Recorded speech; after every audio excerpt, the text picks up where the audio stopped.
La figura representa en sistema diédrico un punto A'A y dos rectas definidas por sus proyecciones RR' y SS'. El punto A es vértice de un tetraedro regular y las rectas R y S son las definidoras del plano en el que se sitúa la cara opuesta a un tetraedro, la cara opuesta al vértice A de un tetraedro regular. O sea que conocemos el vértice A y el plano en el que se sitúa la cara opuesta. Pretendemos hallar el valor de la arista de ese tetraedro, en el caso en el que la ejecución del problema la realicemos en un espacio de un soporte con la mínima superficie posible. Bien, lo primero que haremos será, para hallar la arista, será trazar desde el punto A una perpendicular al plano de la cara opuesta. Para ello, como no vamos a poder utilizar las trazas del plano, dado que nos piden que sea el soporte con el mínimo tamaño posible, obsérvese que si yo quisiera hallar la traza horizontal de la recta S, prolongaría S' y al llegar a la línea de tierra bajaría hacia acá. Y lo mismo ocurriría con una traza vertical de la recta S, por ejemplo. Bien, nosotros lo que vamos a hacer en vez de utilizar las trazas del plano va a ser utilizar una horizontal y una frontal. Ya se sabe que para hacer una perpendicular a un plano, desde un punto en diédrica, trazamos desde la proyección vertical del punto una perpendicular a la traza vertical del plano y desde la proyección horizontal del punto una perpendicular a la traza horizontal del plano. Pero es lo mismo hacer esto que trazar desde A' una perpendicular a la proyección vertical de una frontal y desde A trazar una perpendicular a la proyección horizontal de una horizontal de plano, puesto que las horizontales son paralelas a la traza horizontal y las frontales son paralelas a la traza vertical. Por tanto, lo que vamos a hacer va a ser hallar una horizontal cualquiera y una frontal cualquiera, de modo que sean lo más cercanas a los bordes del papel para evitar que, para cumplir la condición del enunciado, que sea con el soporte con la mínima superficie.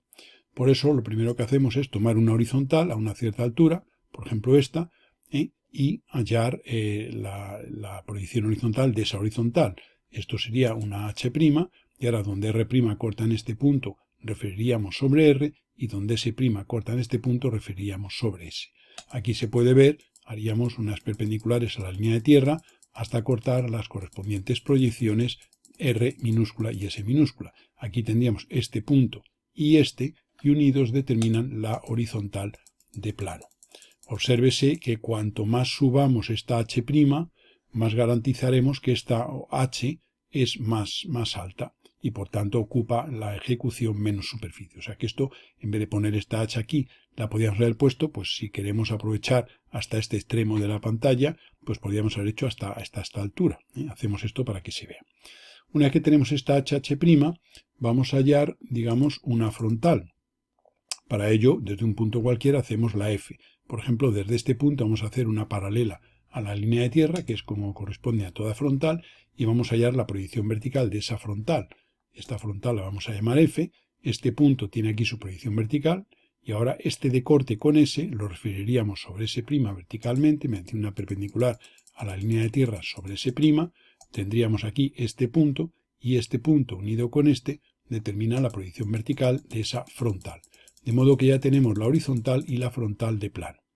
Una vez que tenemos esto, volvemos a lo mismo. Si esta frontal, en vez de trazarla por aquí, la trazo como el punto A es el límite, porque la letra R la podemos mover, o sea que esta prolongación, esta línea, la podemos acortar si queremos, y esta, para reducir el tamaño del soporte, Luego esa frontal, si en vez de hacerla aquí, la hacemos más próxima a la proyección A minúscula, pues esta también se bajará y por tanto tendremos, lo que nos interesa sobre todo es la dirección F' y la dirección H. Y ya digo que en aras de la mínima superficie, por lo que haríamos sería, ya digo, hemos hecho esto para que se vea el proceso, pero en realidad subiendo esta H, pues nos cortaría aquí en un par de puntos y al referiríamos sobre estos.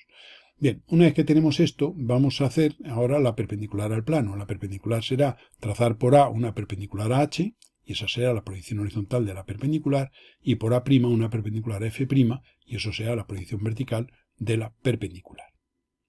Lo que vamos a hacer es, para no complicar aquí excesivamente la figura de líneas, vamos a copiar las líneas que nos interesan aquí en la parte derecha y vamos a tener aquí el punto A', la frontal F'F, la horizontal HH'. Puesto que las rectas definidoras del plano ahora ya no las vamos a necesitar en principio. Entonces, desde el punto A hacemos la perpendicular al plano, como decíamos. Por tanto, hacemos la perpendicular a H y a F'. Y ahora hallamos la intersección de esa recta con el plano. Para hallar la intersección de la recta con un plano definido por dos rectas, lo que hacemos es coger el proyectante que contiene la recta, por ejemplo este, y hallar sus intersecciones con H y con F, que obtendremos dos puntos. Como es un proyectante, la intersección se obtiene simplemente la intersección de la recta H con ese plano proyectante, que contiene la proyección horizontal, será este punto referirlo sobre H', y la intersección de ese proyectante con F será este punto subir sobre F'.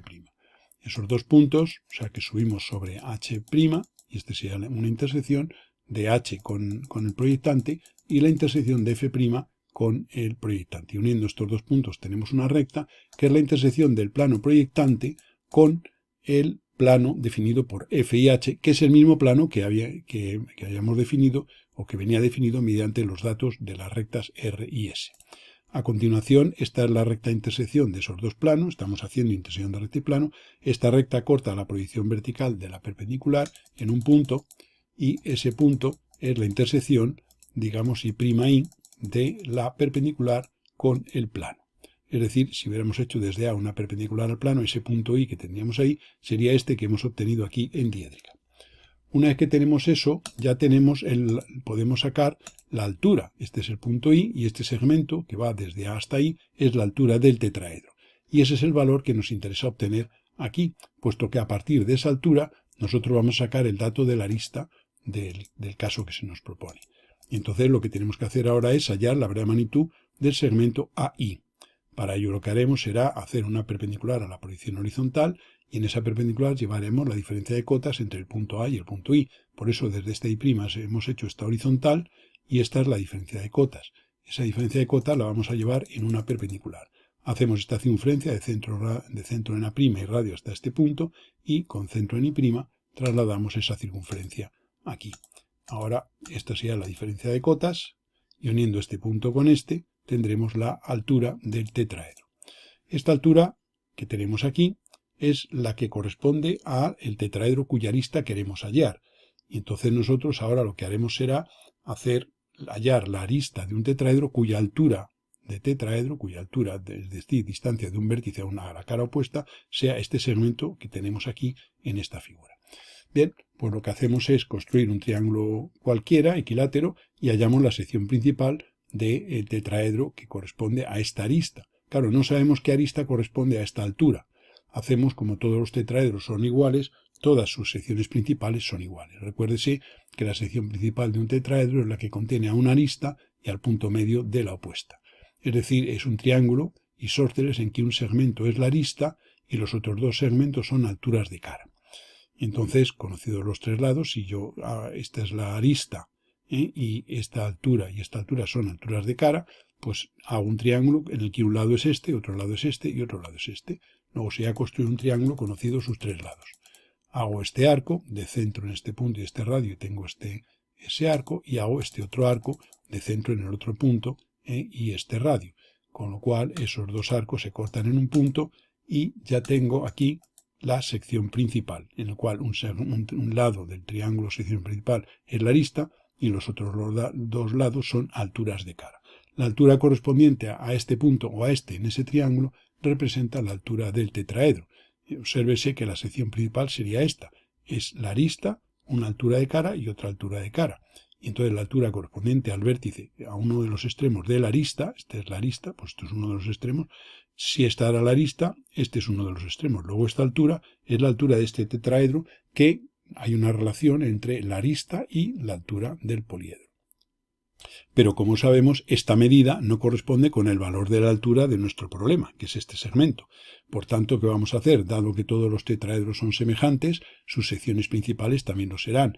Por tanto, esta medida, que es la altura del tetraedro, la vamos a llevar en la prolongación de esta línea a partir de este punto.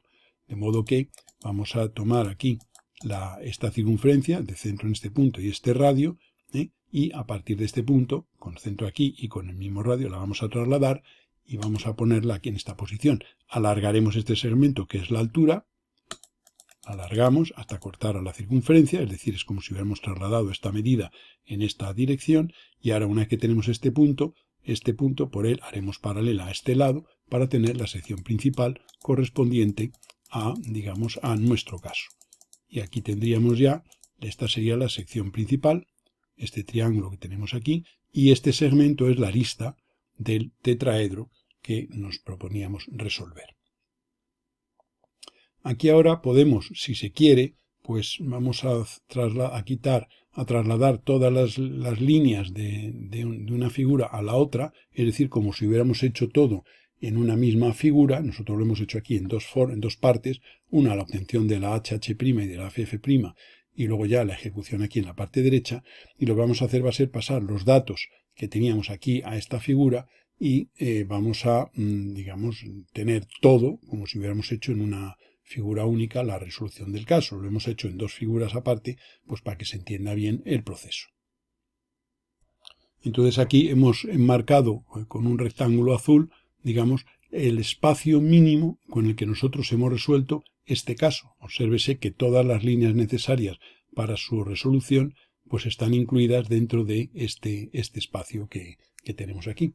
Y esta sería la resolución completa en una figura, y esta sería la superficie que hemos empleado para resolverlo. Insisto que al principio vimos que si la h, esta h' la subimos un poco, esta h se nos acercará, y que si esta f la separamos un poco, pues la f' también se nos subirá un poco para aprovechar más el espacio, si se quiere. Porque tengamos en cuenta que la dirección de f' y la dirección de h nos marcan la dirección de esta perpendicular y de esta perpendicular. Como el punto A' es fijo, desde ahí tiene que salir una perpendicular. Luego, digamos que como máximo podría subir la h' hasta las cercanías de A', y como máximo podría acercar f a las cercanías de A. Y este sería el caso resuelto. O sea que, repito, se nos había dado un vértice A', que es el vértice de un tetraedro regular, y dos rectas que constituyen las definidoras de la cara opuesta. Y se nos planteaba hallar la arista, el valor de la arista correspondiente a ese tetraedro así definido. Evidentemente aquí estas figuras que tenemos han quedado fuera del soporte, digamos que serían líneas, digamos que realmente pues que son auxiliares para la determinación de la arista. Luego realmente esto podríamos, si quisiéramos decir, ser muy rigurosos y decir, no, es que todo tiene que estar incluido dentro. Bueno, pues entonces tendríamos que alargar estas líneas horizontales que tenemos aquí, vamos a decir, ¿no? E incluir, vamos a decir también, pues esta construcción auxiliar que hemos hecho aquí. Esto sería, digamos, una línea de análisis, ¿no? Y entonces, pues sería simplemente el poner, vamos a esta línea de aquí, trasladarla a esta situación, aproximadamente, y entonces, bueno, el soporte, pues habría sido el contorno del soporte, evidentemente metiendo, digamos, esta figura en esta zona. Si es que quisiéramos ser así muy exageradamente rigurosos, y aquí este arco nos da igual que salga del contorno, es más, esta línea la podríamos correr ligeramente hacia la izquierda. Si esta no la consideráramos, pues entonces esto lo podríamos acercar más y tener este rectángulo, sería el soporte de mínima superficie, con la menor superficie posible. Aquí se puede ver que en realidad ya he dicho antes que modificando esta posición cambiaría. Pero bueno, también a lo mejor complicaría un poquito más las líneas auxiliares, y bueno, pues este podría ser un soporte de menor tamaño dentro de lo posible. Insisto que esto lo hemos hecho para evitar el tener que hallar las trazas del plano que nos obligaría a ampliar el soporte de ejecución.